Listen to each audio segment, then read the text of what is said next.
नमस्कार, सुप्रभात. मी प्रणिता बोरसे. आपण पाहत आहात TV9 मराठी. बुलेटिनच्या सुरुवातीला महत्त्वाची बातमी आहे. सामनामधून मुख्यमंत्री फडणवीसांवर स्तुती सुमनं उधळण्यात आली आहे. मुख्यमंत्री फडणवीसांच्या गडचिरोली दौऱ्याची सामनातून स्तुती करण्यात आली आहे. गडचिरोलीत संविधानाचं राज्य येत असेल तर फडणवीस कौतुकास पात्र. नक्षली जिल्ह्याची ओळख पोलादी सिटी अशी होणार असेल तर स्वागतच. माजी मुख्यमंत्री शिंदेंवर मात्र सामनातून निशाणा साधण्यात आलाय. तर नेमकं काय म्हटलंय सामनात? देवाभाऊ अभिनंदन या मथळ्याखाली सामनामध्ये फडणवीसांची स्तुती करण्यात आली आहे. महाराष्ट्राच्या राजकारणात मोठ्या कालावधीनंतर सुखद धक्का.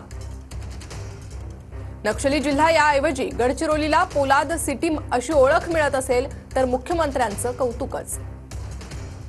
बीडमध्ये बंदुकीचं राज्य कायम असलं तरी गडचिरोलीत संविधानाचं राज्य होत असेल तर स्वागतच. गडचिरोलीत महाराष्ट्राचा शेवटचा नाही तर पहिला जिल्हा होण्यासाठी फडणवीस प्रयत्न करत असतील तर ते चुकीचं नाही. 11 जहाल नक्षलवाद्यांचं आत्मसमर्पण हे मुख्यमंत्र्यांच्या मिशन गडचिरोलीच्या दृष्टीनं महत्त्वाचं आहे. गडचिरोलीच्या विकासाचा विडा आदिवासींसाठीच उचललाय हे देवाभाऊंनी दाखवून द्यावं. मंत्री मलाईदार खात्यांसाठी अडून बसले असतानाच मुख्यमंत्री फडणवीस गडचिरोलीत पोहोचले.